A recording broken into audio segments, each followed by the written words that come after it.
बिस्मिल्लाहिर्रहमानिर्रहीम। अस्सलामु अलैकुम वरहमतुल्लाहि वबरकातुह।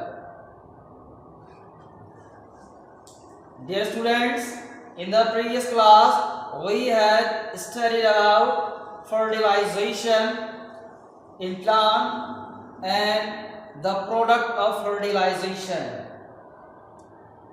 याद है आप लोगों को क्या बताया था मैंने?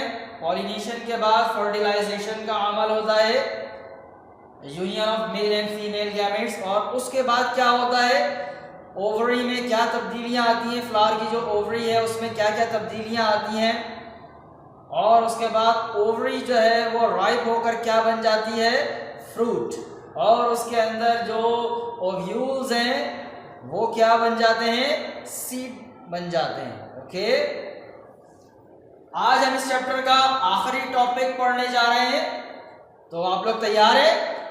सो ओपन योर बुक्स, और आज हम पढ़ रहे हैं पेज नंबर 34 पर। ओके, शुरू करें।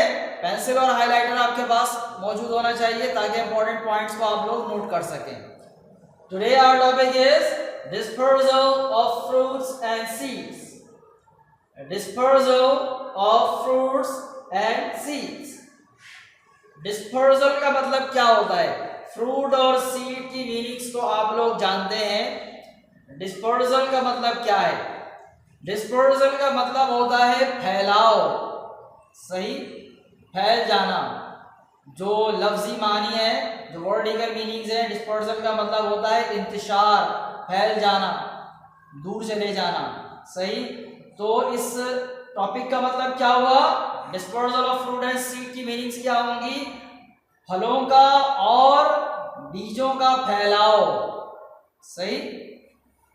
डेफिनेशन पढ़ते हैं इसकी क्या है।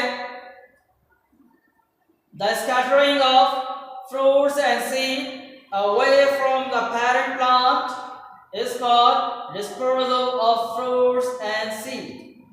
The scattering of fruits and seed away from the parent plant is called dispersal of fruit and seed. Scattering, the scattering का मतलब होता है फैल जाना। दोनों ठीक है, हम मानी अल्फाज हैं। स्कैटरिंग का मतलब भी यही होता है, फैल जाना, दूर चले जाना। Scattering of fruit and seed, fruit और सीड जो है वो अगर दूर चले जाएं, कहां से दूर चले जाएं? Away from the parent plant. Parent plant क्या होता है? वो प्लांट जिससे सीड और फ्रूट निकले हैं, सही, वो क्या कहलाता है? Parent plant. या जिस प्लांट पर, जिस दरख्त पर फूल, फल और जो उसके सीड हैं वो लगे हुए हैं, वो क्या कहलाता है? Parent plant. अब पेरेंट प्लांट से फ्रूट और सीड दूसरी जगह मुंतकिल हो जाएं और उनसे नए पौधे निकल आए, ठीक है। सिर्फ दूर जाना ही जो है वो इसकी डेफिनेशन में शामिल नहीं है। दूर चले जाएं और उससे नए पौधे निकल आए। So this process is called dispersal of fruit and seed. दोबारा सुने, फल और बीज जिस पौधे से निकले हैं, जिस पौधे पे लगे हुए हैं, उस पौधे से कहीं दूर चले जाएं, चाहे वो थोड़ी दूर हो या बहुत दूर हो, सही, और उससे नए पौधे निकल आए, तो ये अमल क्या कहलाता है? Dispersal of fruit and seed. बात समझ में आई? आसान बात है ना, कि जिस दरख्त में, जिस पौधे में फल और बीज लगे हुए हैं, वो उससे टूटने के बाद थोड़ी दूर चले जाएं या बहुत दूर मुंतकिल हो जाएं और उससे नए पौधे भी निकल आए, तो ये क्या कहलाता है? Dispersal of fruit and seed. अब बात यह है कि जो फ्रूट और सीड होते हैं, इनके जानवरों की तरह, एनिमल्स की तरह हाथ और पैर या पर तो नहीं होते। अगर पैर हो, लेग्स हो, टांगे हो, उसके जरिए चले जाएं, या इनके पर हो तो उड़ के चले जाएं, ऐसा है क्या? फलों के और बीजों के पैर या पर होते हैं क्या?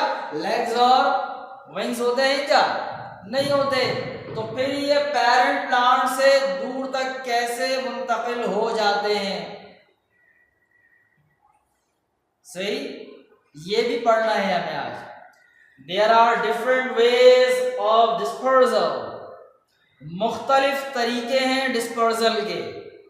सही, अल्लाह रब्बुल इज्जत ने जो चीज़ें बनाई हैं उसके लिए वो असबाब भी पैदा करते हैं और जिस तरह का निज़ाम वो चाहते हैं उसके लिए खुद ही साजगार हालात या मवाफ़िक़ हालात भी पैदा करते हैं, मुहैया फरमाते हैं। तो ये जो फ्रूट और सीड हैं ये दूर तक कैसे मुंतकिल होते हैं कि इनसे दूर तक नए पौधे निकल आए, उसके मुख्तलिफ तरीक़े हैं। अल्लाह रब्बुल इज़्ज़त ने बास फ्रूट और सीड ऐसे बनाए हैं, ख़ास तौर पर सीड जो बहुत लाइट होते हैं या उनके ऊपर बारीक बारीक बाल होते हैं, बहुत बारीक बारीक बाल, तो उसकी वजह से वो हवा के ज़रिए कहीं भी जा सकते हैं। और इसी तरह अल्लाह रब्बुल इज़्ज़त ने बाज़ बीजों और फलों को पेरेंट प्लांट से दूर पहुंचाने के लिए, डिस्पर्सल के लिए एक तरीका ये भी बनाया है कि बीजों को नाकाबिले हजम बनाया है। तो एनिमल्स उन्हें खाते हैं, उन्हें वो हजम नहीं होते और उनके अनडाइजेस्टेड फूड में वो ऐसे ही निकल जाते हैं और एनिमल जिस दरख्त के नीचे खाते हैं तो वहाँ से कहीं दूर भी चले जाते हैं और जब वो उनके इंटेस्टाइन से इनडाइजेस्टेड फूड की सूरत में निकलता है, अनडाइजेस्टेड फूड की सूरत में निकलता है तो उससे नए पौधे निकल आते हैं, मवाफिक हालात अगर मिल जाएं तो ये भी एक तरीका है। और इसी तरह परिंदे भी बाज़ चीज़ों के साथ इस तरह करते हैं। तो अब बाकायदा इसको देखते हैं कि कौन कौन से तरीके हैं dispersal of fruit and seed के मुख्तलिफ तरीके हैं। दीज आर कॉल्ड वेज और method of dispersal of food and seed. Okay, पहला तरीका क्या है? By wind. विंड याद है, इससे पहले भी आपको बताया जा चुका है। विंड क्या है? Blowing air is called wind. चलती हुई हवा को क्या कहते हैं? विंड। ओके, जैसे हम अभी इस कमरे में मौजूद हैं या आप जिस कमरे में मौजूद हैं तो वहां हवा मौजूद है लेकिन ये हवा चल नहीं रही है। फैन ऑन करेंगे तो हवा चलती हुई महसूस होगी, चीज़ों से टकराएगी, या बाहर निकलेंगे कमरे से तो हवा टकराएगी आपकी बॉडी से, तो वो चलती हुई हवा क्या कहलाती है? विंड। ओके, तो बाज़ पौधे हैं उनके बीज इस तरह के होते हैं कि उन पर बारीक बारीक रेशा होता है, बारीक बारीक बाल होते हैं और इस वजह से वो बहुत लाइट होते हैं और हवा के ज़रिए एक जगह से दूसरी जगह मुंतकिल हो जाते हैं। मतलब जिस पौधे में लगे हुए हैं उसमें पकने के बाद वो नीचे गिर गए और हवा के ज़रिए लुढ़कते हुए या उड़ते हुए हवा में दूसरी जगह मुंतकिल हुए और जो बीज उगने के लिए मुवाफिक हालात हैं वो मैसर आए, उनसे नए पौधे निकल गए। तो ये अमल कहलाता है कि विंड के ज़रिए dispersal of fruit and seed हुआ। और इसकी मिसालें हैं डेंडेलियन, साइकामोर, डेंडेलियन। ओके, ये भी एक प्लांट है, इसके बीज बहुत लाइट होते हैं, इन पर बारीक बारीक फर होता है, उसकी वजह से यह हवा के ज़रिए एक जगह से दूसरी जगह मुंतकिल हो सकते हैं। इसी तरह साइकामोर भी एक प्लांट है, उसके सीड भी इसी तरह होते हैं। डेंडेलियन तो आपकी किताब में नज़र आ रहा है। उसके बाद दूसरा तरीका जिसके ज़रिए फ्रूट और सीड का डिस्पर्सल होता है क्या है? By animals. एनिमल्स के ज़रिए मैंने बताया कि अल्लाह रब्बुल इज़्ज़त ने बाज़ फलों के बीज ऐसे बनाए हैं जो आसानी से हजम नहीं होते, उन पर प्रोटेक्टिव कवरिंग होती है, और बाज़ बीज ऐसे बनाए हैं कि उनके ऊपर कांटे होते हैं या यूं समझ लें कि छोटे छोटे हुक होते हैं उनके ऊपर। तो जानवरों की बॉडी से टकराने के बाद, जानवर जंगलों में रहते हैं, पौधों के दरमियान रहते हैं, तो उनकी बॉडी पर, उनके बालों में ये जो बांस पौधों के बीज है ना, उनमें हुक होने की वजह से या कांटे होने की वजह से ये चिपक जाते हैं। और जानवर बहुत दूर तक ट्रैवल करते हैं, एक जगह से दूसरी जगह वजह की तलाश में जानवर एक जगह से दूसरी जगह ट्रैवल करते रहते हैं। तो वहाँ ये इनकी बॉडी, वो बैठते हैं, उठते हैं, फिर ये बॉडी से अलहदा हो जाते हैं उनकी, वहाँ गिर जाते हैं और उससे नए पौधे निकल आते हैं। तो इस तरह से भी एनिमल्स के जरिए फलों और बीजों का फैलाव होता है। और इसकी एग्जाम्पल है बर्डॉक।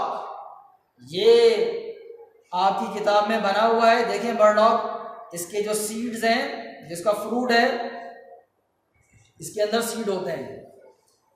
इसके ऊपर आप देख रहे हैं कि किस तरह जो है वो कांटे टाइप के हैं। तो ये आसानी से एनिमल की बॉडीज पर चिपक जाते हैं और आसानी से डिटैच भी हो जाते हैं बैठने उठने में, जमीन से टकराने में। और दूसरी मिसाल है गूस ग्रास। नजर आ रहा है आपको बोर्ड स्क्रीन पर, गूस ग्रास।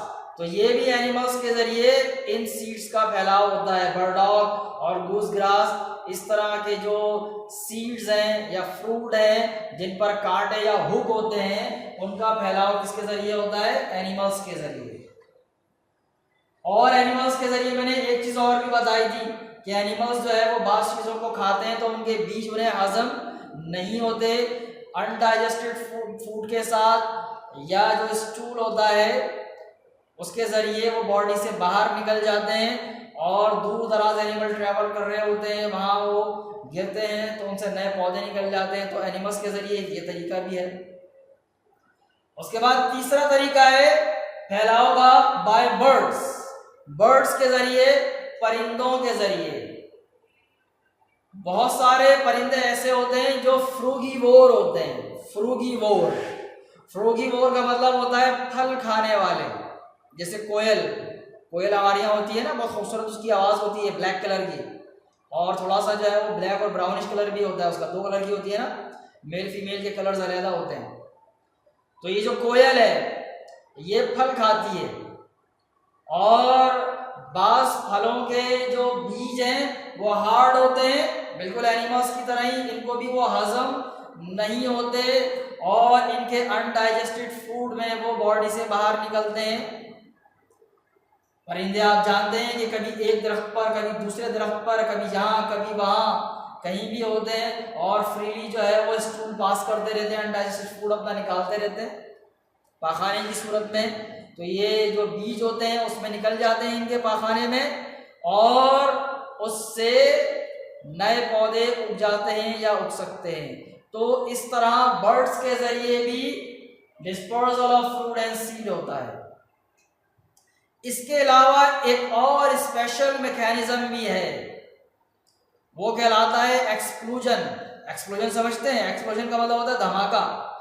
धमाका नहीं होता, दरअसल बास जो पौधे हैं उनका जो फ्रूट होता है वो फली की सूरत में होता है।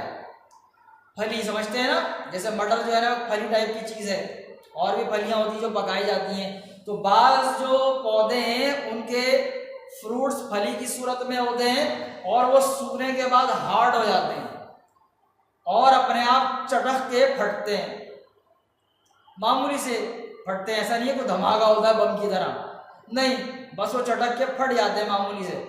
तो उछल जाते हैं, बीज उछलते हैं, तो उछल के पेरेंट प्लांट से थोड़ा दूर गिर जाते हैं और उनसे नए पौधे निकल सकते हैं। तो इस तरह इस स्पेशल मैकेनिज्म के जरिए भी फलों और बीजों का फैलाव होता है। तो आज की क्लास में हमने dispersal of fruit and seed के बारे में पढ़ा। उम्मीद है कि यह आपको समझ में आ गया होगा। इंशाल्लाह 2 से 3 दिन में इस चैप्टर की PDF आप तक पहुंच जाएगी। यानी इसका सारा, इसके जो सारे टॉपिक हैं वो हमने पढ़ लिए हैं। अब इसका काम आप लोगों को जनरल में करना है। तो इंशाल्लाह जल्दी आपके पास चैप्टर नंबर 4 की PDF भेज दी जाएगी। तो इंशाल्लाह अगली क्लास में नया चैप्टर शुरू करेंगे। तब तक के लिए अस्सलामु अलैकुम वरहमतुल्लाहि वबरकातुहू। अल्लाह हाफिज।